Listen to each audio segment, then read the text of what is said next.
ó, negócio de 010 aí, ó, fazendo uma força no macaco aí, ó. Vixe, buscar o NHzão pode aí, ó. Vai vendo?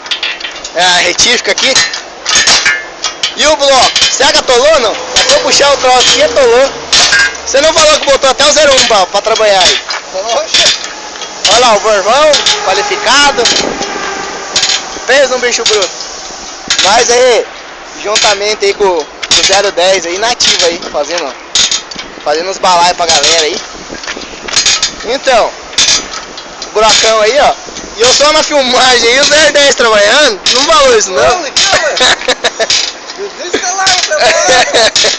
Mas é isso aí, galera, né? Vai, quer dizer, eu tô tentando trabalhar, né? Não sei mexer nesse troço não, mas não é perigoso.